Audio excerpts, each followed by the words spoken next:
They say you can tell a lot about a woman by what she wears, but you can tell even more about a man by who he brings to dinner.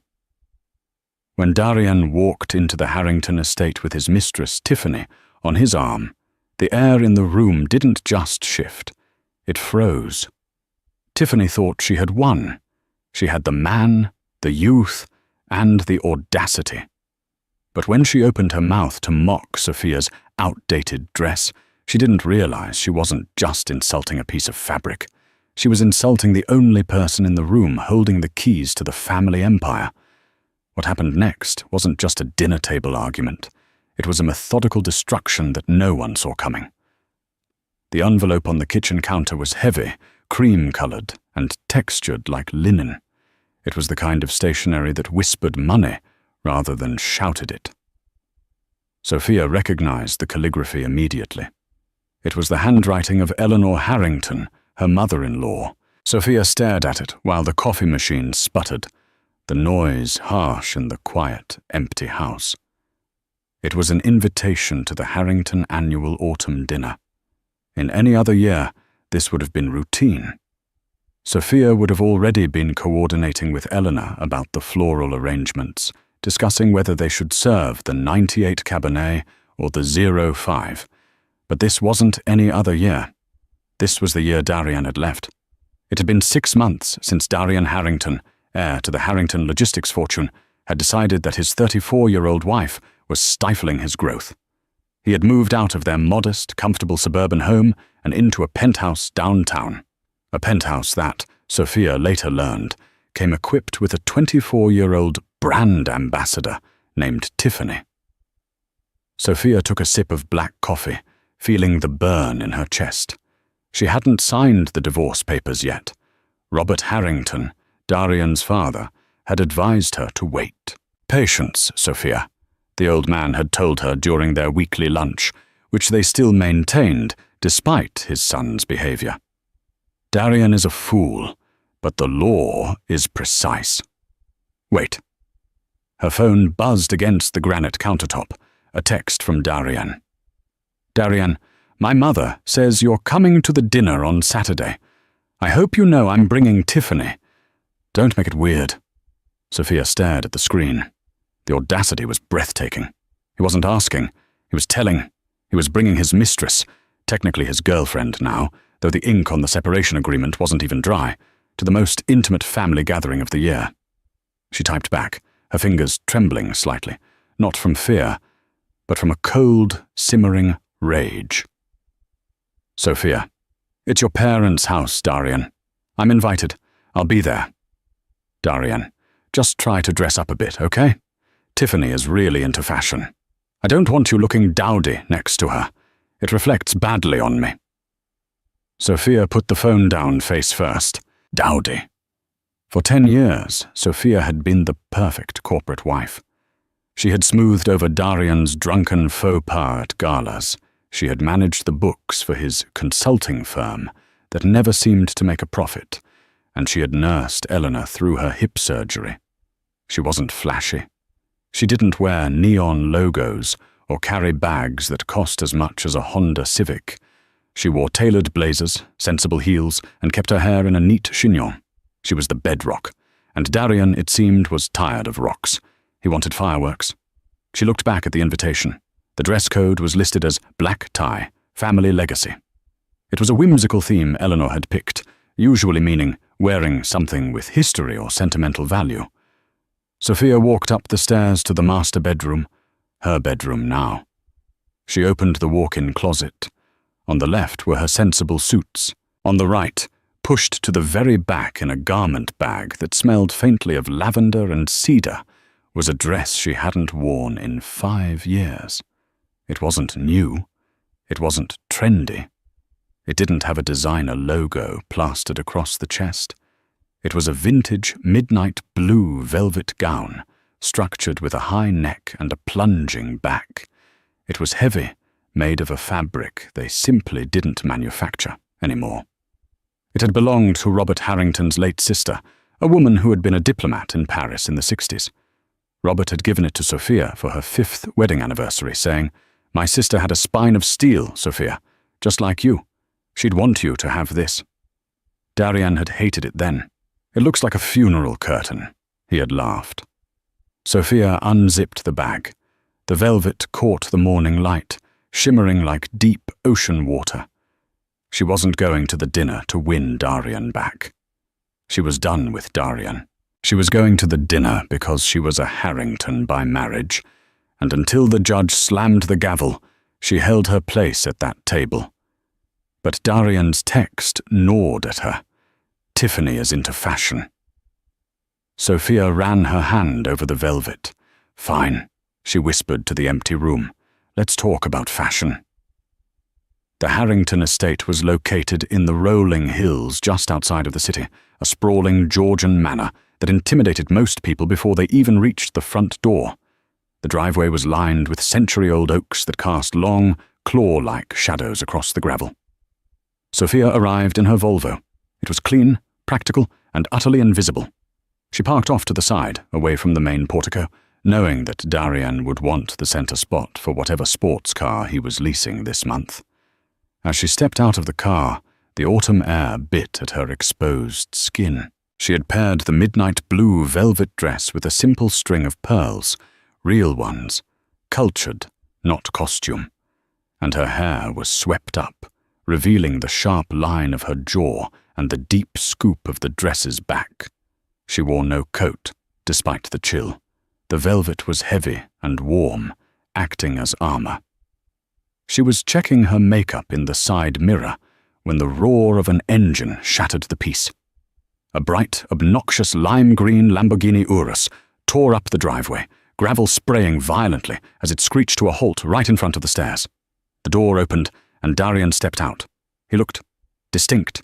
He was wearing a tuxedo, but the jacket was a shimmering metallic grey, and he had forgone a tie for an open collar, trying to look like a Hollywood mogul rather than the son of a logistics tycoon. Then the passenger door opened. Tiffany emerged. Sophia watched from the shadows of the oak trees. Tiffany was undeniably beautiful, in the way a billboard is beautiful. She was young, perhaps 24 or 25, with platinum blonde hair, extensions that cascaded down to her waist. But it was her dress that drew the eye. It was sheer, aggressively so. A sheer, crystal-encrusted mesh gown that left very little to the imagination, with strategically placed patches of fabric covering only the absolute essentials. It was a dress meant for a Las Vegas red carpet or an Instagram influencer's birthday party. It was loud, expensive, and screaming for attention. "Babe, watch the heels, it's gravel!" Tiffany shrieked, her voice cutting through the crisp air. She was wobbling on 6-inch platforms that looked more like architectural hazards than footwear. "I got you, Tiff," Darian said, puffing out his chest. He grabbed her hand, guiding her towards the stairs. Sophia waited a beat. She didn't want to walk in with them. She wanted them to settle, to take their space before she made her entrance. She watched as the heavy oak doors opened, and the butler, Higgins, greeted them. She saw Higgins's professional mask slip for just a fraction of a second as he took in Tiffany's attire. Taking a deep breath, Sophia walked towards the light. Inside, the foyer was warm and smelled of beeswax and roasted lamb. The chatter drifted from the drawing room. Sophia handed her keys to Higgins. "Good evening, Mrs. Harrington," Higgins said, his voice warm. He emphasized the Mrs. "It is good to see you alone." "Thank you, Higgins. Is everyone in the drawing room?" "They are. Mr. Robert has been asking for you." Sophia nodded and walked towards the double doors. She paused at the threshold. She could hear Tiffany's voice, loud and brash. "So I told the waiter, 'Do you know who my boyfriend is?' And he literally panicked. It was hilarious." Sophia pushed the doors open. The room fell silent for a heartbeat. Robert Harrington was standing by the fireplace, a glass of scotch in his hand. He was a man of 70, built like a retired boxer, with silver hair and eyes that missed nothing. Eleanor sat on the velvet sofa, looking pained. Darian was pouring a drink at the bar, and Tiffany was posing near the grand piano, holding a flute of champagne as if she were filming a commercial. "Sophia!" Robert's voice boomed. He bypassed his son and walked straight to her. "You made it." "I wouldn't miss it, Robert," Sophia said, accepting his kiss on the cheek. Darian turned, glass in hand. He looked Sophia up and down. His eyes narrowed. He was looking for the flaw, the dowdiness he had predicted. But there was none. The dress fit her like a second skin. It was regal. It made her look like the lady of the manor, while Tiffany, in her flashing crystals, looked like hired entertainment. "Hi, Sophia," Darian said, his voice tight. "Glad you could make it." He gestured vaguely to the woman beside him. "You've met Tiffany, right?" They hadn't met. Not formally. Sophia had seen photos on Instagram. Darian was not discreet, but they had never stood face to face. Tiffany turned, flipping her hair. She scanned Sophia's outfit, her eyes lingering on the high neck of the velvet dress. A smirk curled on her lips. It was the smirk of someone who equates new with better. "Oh, hi," Tiffany said, not moving to shake hands. "Darian talks about you sometimes. You're the bookkeeper, right?" It was a calculated insult. Sophia was a CPA with a master's in finance who had managed the family's private holdings for a decade. Calling her a bookkeeper was like calling a surgeon a Band-Aid applicator. "I handle the family accounts, yes," Sophia said smoothly, her voice calm. "Hello, Tiffany. That's a very brave dress for a family dinner." Tiffany laughed, a high-pitched tinkling sound. "Brave? Honey, it's Versace. It's current season. Darian bought it for me last week in Milan. We just love travel." She looked Sophia up and down again dramatically. "I love your look too. Very vintage. Is that wool?" "Velvet," Sophia corrected. "Right, velvet." Tiffany wrinkled her nose. "It's very heavy looking. Doesn't it get hot? It looks like something my grandmother would have worn to church." Darian chuckled nervously. "Tiff has a really sharp eye for fashion, Sophia. She used to model." "Instagram modeling isn't runway, Darian," Robert grunted from the fireplace, taking a sip of his scotch. The tension in the room spiked. Eleanor cleared her throat loudly. "Dinner is ready to be served. Shall we move to the dining room?" "Let's," Darian said, guiding Tiffany by the small of her back. As they walked past Sophia, Tiffany leaned in, lowering her voice so only Sophia and Darian could hear. "Don't worry," Tiffany whispered, her breath smelling of strawberry vape and champagne. "I know it's hard seeing the upgrade, but try not to look so depressed. It ruins the vibe." Sophia didn't flinch. She didn't look at Tiffany. She looked at Darian. He avoided her gaze, focusing on the dining room doors. The upgrade, Sophia thought. She followed them into the dining room. The table was set for 5. The fine china, the heavy silver cutlery, the crystal goblets. It was a stage set for a disaster, and the curtain had just gone up. As they sat down, Sophia noticed Robert was watching her. He gave her a microscopic nod. It was a signal. "Hold your ground." She intended to. The dining room of the Harrington estate was designed to make people feel small. The ceiling was frescoed, the walls panelled in dark mahogany, and the chandelier was a cascading waterfall of crystal that had hung there since the 1920s. They took their seats. Robert sat at the head of the table, a king on his throne. Eleanor sat at the opposite end. Darian and Tiffany sat on one side, while Sophia sat alone on the other, facing them. The visual imbalance was striking. Sophia looked like a defendant facing a tribunal, yet she sat with a posture that suggested she was the judge. Higgins and the serving staff moved silently, pouring the wine. A 2012 Chateau Margaux. "Oh, fancy," Tiffany chirped, picking up her glass before a toast had been proposed. She took a large gulp. A little dry for me.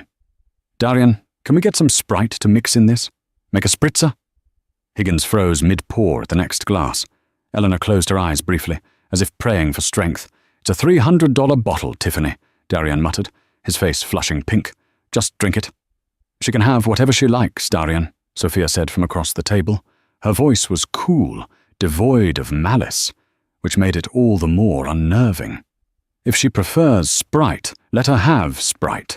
Palates are acquired. Tiffany narrowed her eyes at Sophia. She sensed the insult but couldn't quite grab onto it. "I just like sweet things," she said defensively. "I'm not into all this bitter old stuff." "Clearly," Robert rumbled. He raised his glass. "To family. And to clarity." "To family," Sophia echoed, meeting Robert's eyes. Darian drank quickly.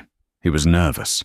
He kept checking his watch, then his phone, which sat on the table next to his fork, a breach of Harrington table etiquette that would have gotten him sent to his room 20 years ago. The first course was a lobster bisque, rich and creamy. The only sound for a few minutes was the clinking of silver spoons against fine china. "So," Tiffany started, unable to handle the silence. "This place is huge. Darian says it's worth like 20 million. Is that true?" Robert didn't look up from his soup. "The value of this house, young lady, is that 5 generations of Harringtons have lived and died here. It is not an asset to be liquidated on Zillow." Tiffany giggled, seemingly immune to gravitas. "Right. Sentimental value. I get it. My parents have this timeshare in Florida that they love." "Same thing." She turned to Sophia, a wicked glint in her eye. She was bored with the old people. She wanted to poke the ex. Or the current wife, technically. "So, Sophia," Tiffany said, leaning forward, her chest pressing against the table edge. "Darian tells me you guys didn't travel much. That must have been so boring for him. We've been to Tulum, Paris, and Milan just in the last 3 months." Sophia wiped the corner of her mouth with her linen napkin. "Darian always suffered from motion sickness," she said calmly. "I see he's overcome it." "He just needed the right motivation," Tiffany smirked, reaching over to squeeze Darian's bicep. "We have so much fun. We're actually looking at buying a place in Saint-Tropez, a summer house." Sophia's eyes flickered to Darian. Darian suddenly found his lobster bisque fascinating. "Saint-Tropez?" Sophia asked. "The real estate market there is quite aggressive right now." "Oh, money isn't an issue," Tiffany waved her hand, her diamond bracelet clattering. "Darian's business is booming. He says he's about to close a deal that will triple his net worth." Sophia paused. She knew Darian's business inside and out. She knew he was currently leveraged to the hilt. The consulting firm was bleeding cash, and he had taken a loan against his future inheritance, a loan Robert didn't know about yet. "Is that so?" Sophia asked, her voice dropping an octave. "Triple his net worth? That is impressive, Darian. Which client is this?" Darian choked on his wine. It's in the works, Sophia. Non-disclosure agreements. You wouldn't understand the tech sector." "I understand numbers, Darian," Sophia said softly. "And I understand debt." "What's that supposed to mean?" Tiffany snapped, sensing the shift in power. "It means," Robert interrupted, his voice cutting through the tension like a cleaver, "that we do not discuss business at the dinner table. Eleanor, the soup is excellent." "Thank you, Robert," Eleanor said, her voice trembling slightly.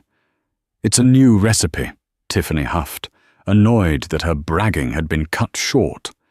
She pulled out her phone and started scrolling, the blue light illuminating her face in the dim, candle-lit room. She held the phone up, angling it for a selfie with the chandelier in the background. Click, the flash went off, blinding everyone for a second. "Tiffany," Darian hissed, "put the phone away. I'm just documenting the night, babe. My followers love this old money aesthetic. It's trending right now. #old money, #luxury. She looked at Sophia. "You wouldn't get it. You don't even have an Instagram, do you?" "I prefer to live my life, not broadcast it," Sophia replied. "That's what people say when they have nothing to show off," Tiffany shot back. The table went silent again. The air was getting thinner, sharper. Higgins arrived to clear the bowls. He moved with practiced invisibility. But when he reached for Tiffany's bowl, she wasn't done. She was busy typing a caption. I'm not done yet, she snapped at the butler without looking up. Apologies, madam, Higgins said stiffly. It's Miss, she corrected. Soon to be Mrs., if Darian plays his cards right. She winked at Darian. Darian looked like he wanted to slide under the table. He was sweating now. He knew his father. He knew the volcano was dormant, not extinct, and Tiffany was dancing on the crater. Actually, Tiffany said, putting her phone down and turning her full attention to Sophia. Speaking of Mrs., when are you going to sign the papers, Sophia? I mean, holding on is just sad. Darian clearly has moved on. We're happy. Why delay the inevitable? Eleanor gasped. Young lady, this is hardly the time. No, Eleanor, Sophia said, raising a hand. It's a fair question. Sophia looked across the table at the young woman. Tiffany was pretty, yes, but she was hollow. She was a vessel for Darian's midlife crisis, a mirror reflecting his vanity. I haven't signed the papers, Tiffany, Sophia said, enunciating every word, because Darian hasn't presented a settlement that doesn't involve me assuming half of his gambling debts. The silence that followed was absolute. Darian dropped his spoon. It clattered loudly against the china. Gambling debts? Tiffany frowned, looking at Darian. You said those were business losses. They were. High-risk investments, Darian stammered. Crypto. It's complicated. It was poker, Darian, Sophia said comfortably, and sports betting. The house in the Caymans? Gone. The vintage Porsche collection? Liquidated last month to pay a bookie in Vegas. I saw the bank transfers. Tiffany stared at Darian, her mouth slightly open. The illusion of the bottomless wallet was cracking. You sold the Porsches? Tiffany whispered. You said they were in storage. Enough. Darian slammed his hand on the table. Sophia, stop trying to sabotage my relationship with your lies. They aren't lies if I have the bank statements, Darian, Sophia said, taking a sip of wine. But please, let's not ruin Eleanor's dinner. We were talking about fashion, weren't we? The main course was served. Rack of lamb with a herb crust. The smell of rosemary and garlic filled the room, but no one had an appetite. Tiffany was seething. The revelation about the money had shaken her, but her defense mechanism was attack. She couldn't attack Sophia on money anymore. Sophia clearly held the ledger. So she went for the appearance. She went for the one thing she felt she dominated, beauty and style. She picked at her lamb, then looked up, her eyes locking onto Sophia's velvet dress. You know, Tiffany began, her voice dripping with faux concern. I was trying to be nice earlier, but I really have to say it. That dress is a disaster. Ton. Darian looked at Tiffany, pleading with his eyes for her to stop, but he was too weak to stop her. He was terrified of her temper, terrified of losing the youth she provided him. It's just so heavy, Tiffany continued, gesturing with her fork. It swallows you up. And the fabric? It looks dusty, like it's been sitting in an attic for 50 years. It has, Sophia said, give or take. Exactly, Tiffany laughed, looking around the table for validation. It's totally out of style. High necks, long sleeves. It's giving spinster librarian. No offense. None taken, Sophia said. I mean, look at me, Tiffany said, sitting up straighter to emphasize the sheerness of her crystal mesh. This is what men want. They want to see what they're getting. They want fresh. They want new. That thing you're wearing. It screams, I've given up. She turned to Darian. Babe, tell her. You told me in the car she looked like a gloomy curtain. Darian froze. He had said that. He hadn't expected to be quoted. Well, it is a bit dark, Sophia, Darian mumbled, staring at his plate. Tiffany is very up on the trends. She knows what's in style. Style, Sophia said thoughtfully. She set her knife and fork down. She looked at the midnight blue velvet on her arm. She stroked the fabric gently. You think this is just a dress, Tiffany? Sophia asked quietly. It's a piece of cloth, Tiffany shrugged, and an ugly one. This dress, Sophia said, her voice gaining a steely resonance, was custom-made in Paris in 1962 by Hubert de Givenchy, not off the rack, not a season. It was made specifically for Genevieve Harrington. Tiffany rolled her eyes. Who cares? It's old. Genevieve Harrington, Sophia continued, ignoring the interruption, was Robert's sister. In 1968, she wore this dress to a gala in Vienna, where she negotiated the release of 3 hostages held by a separatist group, simply by charming the lead negotiator and refusing to leave the room until they were safe. She was 26 years old. Sophia looked at Robert. The old man was staring at her, his eyes misty. She wore this dress, Sophia went on, when she accepted her Legion of Honor. This fabric has been in rooms where maps were redrawn. It has history. It has dignity. Sophia turned her gaze back to Tiffany. You are wearing a dress that was mass-produced in a factory, designed to last for 1 season before the crystals fall off, purchased with money that doesn't exist, to impress people on the internet who don't know you. Sophia leaned forward. This dress doesn't scream, I've given up, Tiffany. It screams that I don't need to show my skin to prove my worth. I wear my history. You wear a price tag. There is a difference. The room was deathly silent. Tiffany's face turned a violent shade of red. She wasn't used to being outsmarted. She was used to being the hottest girl in the room. Whatever, Tiffany spat. It's still ugly, and you're just jealous because you're old and Darian doesn't want you anymore. He wants me. He wants this. She gestured to her body. He doesn't want some history lesson wrapped in a rug. She looked at Darian. Tell her, Darian. Tell her she looks like a frump. Tell her this dinner is a joke. Darian looked at Sophia. He looked at the dress. He remembered his Aunt Genevieve vaguely. A terrifying, wonderful woman. He looked at Tiffany, whose face was twisted in a sneer. Tiffany, maybe we should... Darian started. No, Tiffany slammed her hand on the table again. I'm sick of her acting superior.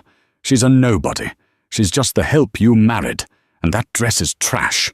It looks like something you'd find in a donation bin. She picked up her wine glass, her hand shaking with rage. Honestly, it would look better with a stain on it. At least then it would have some color. She made a motion, a feint, as if she were going to toss the wine toward Sophia. It was a threat, a bratty gesture of dominance. That was the moment the atmosphere broke. Clang! It was a sharp, violent sound. Robert Harrington had dropped his heavy silver fork onto his plate. It wasn't a mistake. It was a gavel strike. He slowly pushed his chair back. The legs of the heavy oak chair scraped against the parquet floor, a sound like a growl. Robert stood up. He was 6'2", and despite his age, he was broad-shouldered and imposing. His face, usually flushed with good humor or red with scotch, was now pale, cold stone. His eyes were fixed on his son. Silence, Robert said. It wasn't a shout. It was a command spoken with the absolute authority of a man who had built an empire. Tiffany froze, her wine glass half raised. She looked at Robert, expecting to see an annoyed old man. Instead, she saw a titan. Darian, Robert said, his voice terrifyingly calm. You have brought a guest into my home. Dad, she's just upset, Darian began, rising halfway out of his chair. Sit down, Robert barked. Darian sat. Robert turned his gaze to Tiffany. He didn't look at her body. He didn't look at the crystals. He looked right into her eyes, and she shrank back. You have insulted my wife's hospitality, Robert said, ticking the points off on his fingers. You have insulted my family's history. You have insulted a woman who has done more for this family in 10 years than my own son has done in 40. He pointed a shaking finger at the velvet dress Sophia wore. And you dared, Robert's voice rose, vibrating through the crystal chandelier, to mock the memory of my sister Genevieve, a woman whose shadow you are not fit to stand in. I didn't know, Tiffany stammered, her bravado evaporating instantly. I was just making a joke. A joke, Robert repeated. So you think this family is a joke? You think this dinner is content for your followers? Robert turned to his son. "Darian, get her out." "Dad, come on," Darian pleaded. "We haven't even had dessert. She's sorry. Right, Tiff?" "I said," Robert roared, his fist slamming onto the table, causing the wine glasses to jump. "Get her out, now!" "And Darian," Robert added, his voice dropping to a lethal whisper, "don't come back until you remember who you are, because the man sitting there, I don't recognize him." Darian turned pale. He looked at Tiffany, who was now trembling, tears welling up in her eyes, not of remorse, but of embarrassment. "Let's go," Darian whispered to her. "But my bag—" Tiffany reached for her clutch. "Leave it!" Darian snapped. He grabbed her arm, roughly this time. They scrambled away from the table. The clicking of Tiffany's heels was frantic, uneven, a chaotic staccato retreating down the hallway. The front door opened and slammed shut. The engine of the Lamborghini roared outside, then faded into the distance. Silence fell over the dining room. Eleanor was holding a napkin to her mouth, tears streaming down her face. Sophia sat perfectly still, her hands folded in her lap, the velvet of her dress catching the candlelight. Robert stood at the head of the table, breathing heavily. He looked at Sophia. The anger in his eyes faded, replaced by a deep, weary sorrow. "I apologize, Sophia," Robert said, his voice breaking. "I apologize that you had to endure that under my roof." Sophia stood up slowly. She walked to the head of the table. She reached out and took Robert's hand, squeezing it firmly. "You have nothing to apologize for, Robert," she said gently. "Genevieve would have loved the show. She always did enjoy a good fight." Robert let out a short, dry chuckle that turned into a sigh. He squeezed her hand back. "The dinner is ruined," Eleanor whispered. "No," Sophia said, turning to the butler who was standing in the shadows, looking shell-shocked. "Higgins?" "Yes, madam?" "Bring the dessert. And perhaps," she looked at the empty bottle of wine, "something stronger for Robert." "Right away, madam." Sophia sat back down. The chair opposite her was empty. The air was clear, but she knew this wasn't the end. Darian had been humiliated. Tiffany had been scorned, and the secrets about the money were now out in the open. The war hadn't ended. It had just begun. The drive back to the city was a masterclass in toxicity. The lime-green Lamborghini, usually a vessel of arrogance, felt claustrophobic. Darian gripped the steering wheel so hard his knuckles turned white, while Tiffany sat in the passenger seat, furiously typing on her phone. She wasn't posting to Instagram this time. She was Googling. "Is it true?" Tiffany asked, her voice cutting through the hum of the engine. She didn't look at him. "Is what true?" Darian snapped, swerving slightly as he changed lanes aggressively. "The money, the Porsches, the gambling." She turned to him, her eyes wide with a mix of panic and accusation. "Darian, you told me you sold the cars because they were bad for the environment. You told me we were liquidating assets to buy the villa in Saint-Tropez." "It's complicated, Tiff," Darian groaned. "My dad is he's controlling. He tries to squeeze me financially to make me obey him. It's a power play. Once the big deal closes next week, none of this matters." "What deal, Darian?" Tiffany screamed. "The tech deal? Because I just searched your name and lawsuit, and guess what came up? A foreclosure notice on the downtown penthouse." Darian slammed on the brakes as they hit a red light. "That is a clerical error. My lawyers are handling it." "You said you owned the penthouse," Tiffany hissed. "You said you bought it with your crypto gains." "I do. I mean, I will. Look, just shut up for a second, okay? I need to think." They drove the rest of the way in silence. When they pulled up to the sleek, high-rise building, the valet didn't rush to open the door. In fact, the valet looked uncomfortable. Darian tossed the keys to him. "Keep it close. We're going out again later." The valet caught the keys but didn't move. "Mr. Harrington, I'm sorry, but management left a note. You can't park here anymore." Darian froze. "Excuse me?" "The monthly spot fees," the valet said, lowering his voice. "They're 3 months overdue. And the leasing office said your fob has been deactivated until the balance is cleared." Tiffany let out a gasp that was pure horror. She looked at the valet, then at Darian, then at the bright green car that suddenly looked less like a chariot and more like a liability. "Fix this, Darian," she warned, stepping out of the car and marching towards the lobby. Darian scrambled after her. "It's a mistake. I'll write them a check right now." But when they got to the elevators, Tiffany swiped her keycard. Nothing happened. A small red light blinked. Access denied. "Oh my God," Tiffany whispered. "We're locked out." "It's Sophia," Darian muttered, his face twisting into a mask of hate. "She's doing this. She handles the accounts. She cut the payments to embarrass me." He pulled out his phone and dialed Sophia. It went straight to voicemail. He dialed his father. Voicemail. He dialed his assistant at the firm. "Mr. Harrington?" The assistant's voice was shaky. "Jessica, why is my building pass not working? And why is the valet hassling me? Transfer the funds from the operating account immediately." I can't, sir." "What do you mean you can't?" "Security is here, sir," Jessica whispered. "They're escorting me out. Mr. Robert Harrington is here. He's firing everyone in your division. He's shutting down the consulting arm. Darian, they're auditing the company credit cards."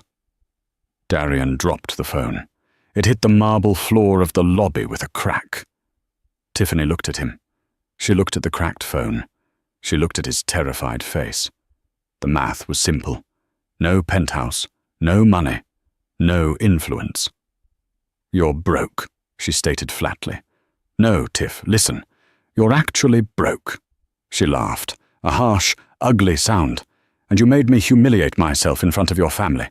You made me wear this dress, this cheap dress, for a man who can't even pay for parking. Tiff, baby, we can go to a hotel. I have the Amex Black card." "The one linked to the company account?" she asked, raising an eyebrow. "The company that just fired you?" Darian reached into his wallet and pulled out the heavy titanium card. He ran to the front desk of the building concierge. "Run it. Book me the guest suite for a week. Now." The concierge, a young man who had tolerated Darian's rudeness for months, took the card with a tight smile. He swiped it. "Declined, sir." Darian stared at the terminal. Tiffany didn't scream. She didn't cry. She simply opened her clutch, took out her phone, and typed a text. A moment later, a black SUV pulled up to the curb outside. An Uber. "Where are you going?" Darian asked, grabbing her arm. She shook him off. "I'm going to stay with my friends. The ones you said were too poor for us to hang out with. Tiffany, don't do this. I love you." She looked at him with absolute pity. "Darian, you don't love me. You loved that I looked good on your arm, and I loved that you bought me things. The transaction is over." She walked out the spinning doors. Darian watched her get into the Uber. She didn't look back. He stood alone in the lobby of the building he pretended to own, wearing a metallic tuxedo jacket with a dead phone and a declined credit card. Monday morning arrived with the subtlety of a sledgehammer. The Harrington Logistics headquarters was a glass monolith in the financial district. Usually Darian Harrington strolled in at 11 a.m., hungover and smelling of expensive cologne, to sign a few papers he didn't read. Today, however, the atmosphere on the 40th floor was different. Sophia was there at 7 a.m. She wasn't wearing the velvet dress. She was wearing a charcoal grey power suit, her hair pulled back in a severe ponytail. She sat at the head of the conference table in the executive boardroom. To her right sat Robert Harrington.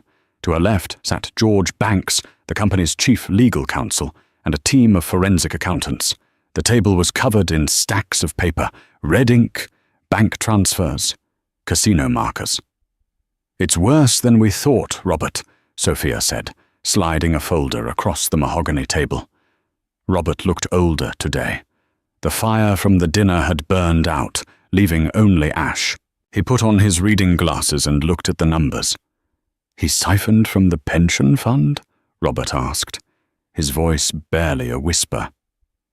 "Technically, he borrowed against future dividends," Sophia corrected, her voice professional but sympathetic. "But he forged your signature on the authorization, Robert. That makes it embezzlement." and fraud. Robert closed his eyes. My son is a thief. He's an addict, Sophia said gently. The gambling, the lifestyle. It's a sickness. But the damage to the company is real. If the shareholders find out he raided the pension fund, the stock will tank. We're talking about a hostile takeover vulnerability.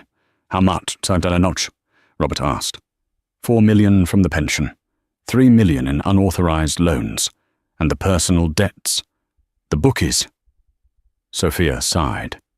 He owes dangerous people about $2 million. George Banks cleared his throat. Robert, we have to go to the police. The pension fraud is a federal crime. If we cover it up and the SEC finds out, we all go to jail. Robert stared out the window at the city skyline he had helped build. I cannot send my son to prison, George. He is a fool. But he is my blood. Then you have to cut him off, Sophia said firmly. Completely. And we need to replace the money immediately. I don't have $7 million in liquid cash sitting around, Sophia, Robert snapped. Most of my wealth is tied up in the stock. If I sell a block that size now, it signals panic. I know, Sophia said.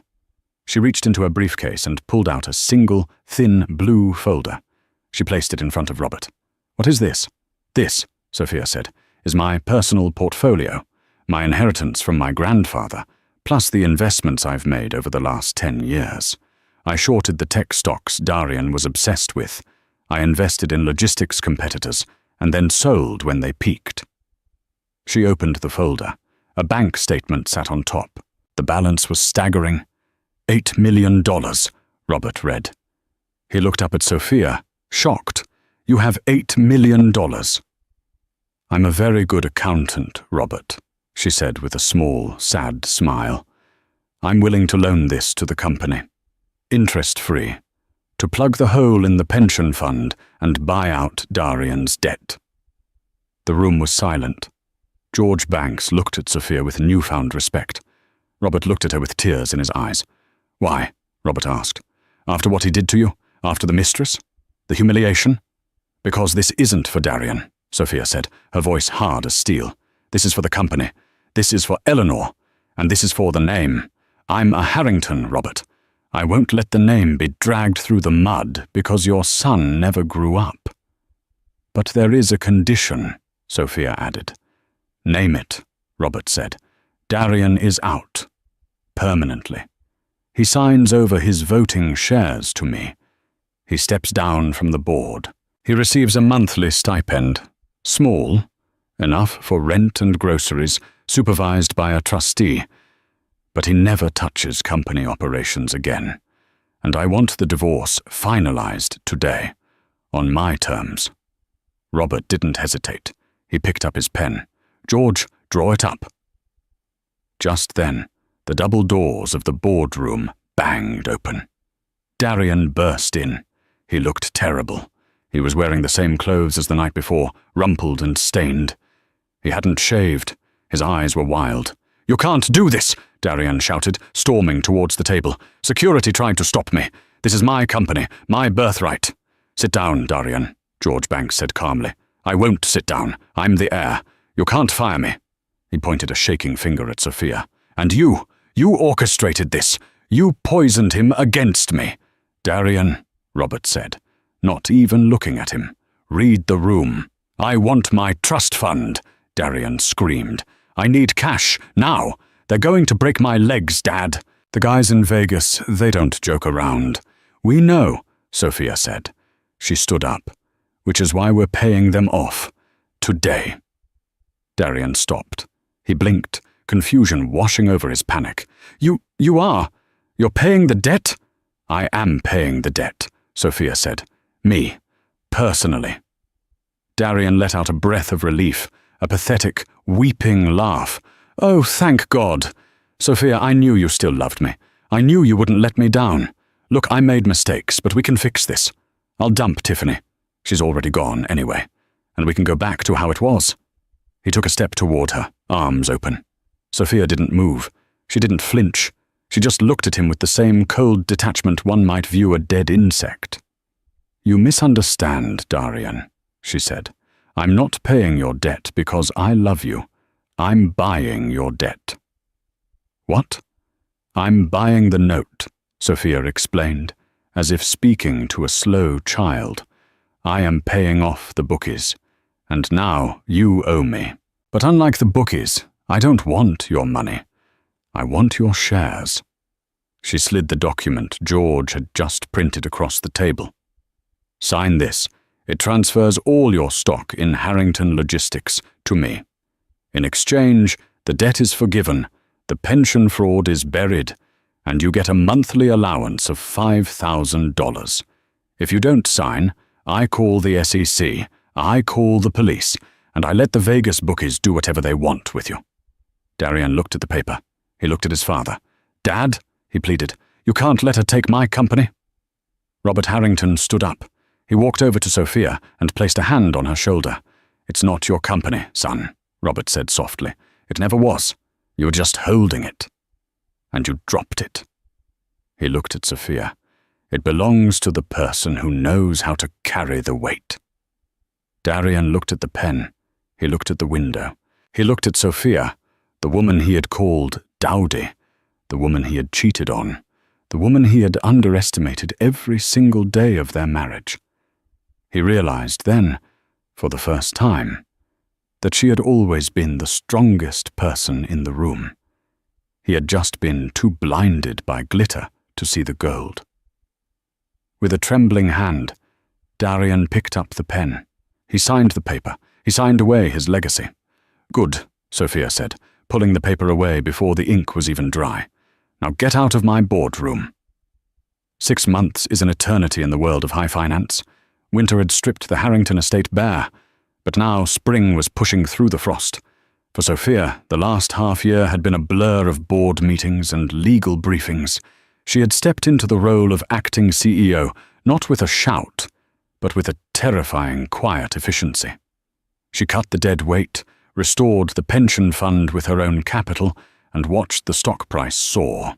Tonight was the Harrington Spring Charity Gala. Unlike the disastrous autumn dinner, the atmosphere was electric with respect, not tension. Sophia stood at the top of the grand staircase. She wasn't wearing the vintage velvet dress tonight. That belonged to the past. She wore a structure of white silk, a suit tailored so perfectly it looked like modern armor. Robert Harrington waited at the bottom. He looked 10 years younger, the stress of covering for his son finally lifted. "The board is terrified of you, Sophia," he chuckled as she took his arm. "George Banks says you negotiate like a shark." "I just read the fine print, Robert," she smiled. They entered the ballroom, and the room turned. This wasn't the polite indifference she used to receive as Darian's wife. This was the deference paid to power. Around 9 p.m., Sophia stepped onto the terrace for air. The scent of jasmine was thick in the night breeze. She looked over the stone balustrade toward the service entrance. There, leaning against a dented grey sedan, smoking a cigarette, was a man. Sophia didn't retreat. She waited. Darian Harrington climbed the stone steps slowly. He looked diminished. The metallic tuxedo was gone, replaced by a cheap blazer that fit poorly. His face was gaunt, his swagger replaced by a nervous shuffle. "Hi, Sophia," he rasped, crushing his cigarette under a scuffed shoe. "Security barely let me in. Dad really locked the place down." "You're on the guest list, Darian," Sophia said, her voice neutral. "You're still his son, but not his heir." Darian looked at her, taking in the pearls, the silk, the radiating confidence. "You look different. I'm exactly the person I always was, Darian. You just never bothered to look." Darian winced. "I know.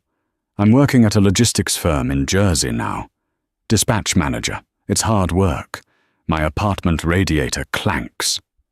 He paused, waiting for her to offer a check or sympathy. When she remained silent, he stepped closer, his eyes pleading. "I made a mistake, Sophia." "Tiffany." She left the second the credit cards were cut. "I was having a crisis. But I've changed. I miss us. I miss this house. He reached out a hand. Can't we try again? I could be your husband. We could be a power couple. Sophia looked at his hand. She felt a phantom ache, the memory of love, but it was just an echo in an empty room. She saw him clearly now, a weak man looking for a new prop to hold him up. Darian, she said gently, do you remember the dinner? The velvet dress? You were ashamed of me because you thought I made you look small. Now you want to stand next to me because you think I make you look big. Sophia, please. I am not a jacket you put on when it's cold, Darian. And I am not a trophy you hold to prove you've won. She stepped back toward the golden light of the ballroom. I am the prize you lost. Is there no chance? He called out. Sophia stopped at the glass doors. No, the books are closed.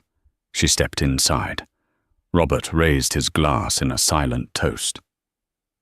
Sophia took a sip of champagne, crisp, cold, and perfect. She wasn't lonely. She was whole. Outside, Darian watched her become the queen of his lost castle. He stood in the cold for a long time before turning away, driving his dented car into the dark, leaving the legacy behind him forever.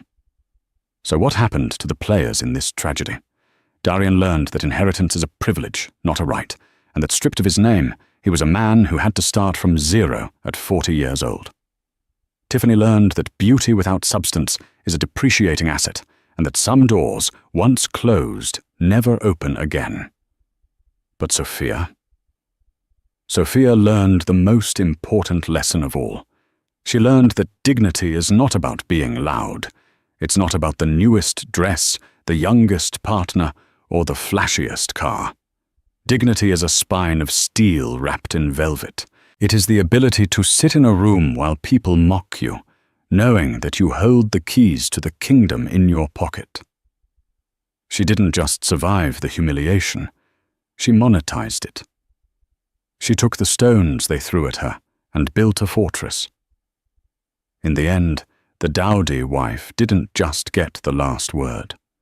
She got the last laugh, the company, and the peace of mind that comes from knowing exactly what you are worth.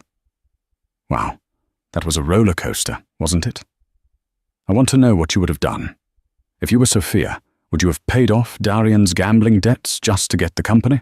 Or would you have let him rot in jail? And honestly, did Robert let Darian off too easy? Let me know your thoughts in the comments below. I read every single one. If you enjoyed this story of revenge, justice, and high-stakes drama, please smash that like button. It really helps the channel grow. And if you haven't already, subscribe and hit the bell notification so you never miss a story. We have a crazy one coming up next week about a cheating husband who forgot his wife was his divorce lawyer. You don't want to miss it. Thanks for watching, and remember, class is permanent.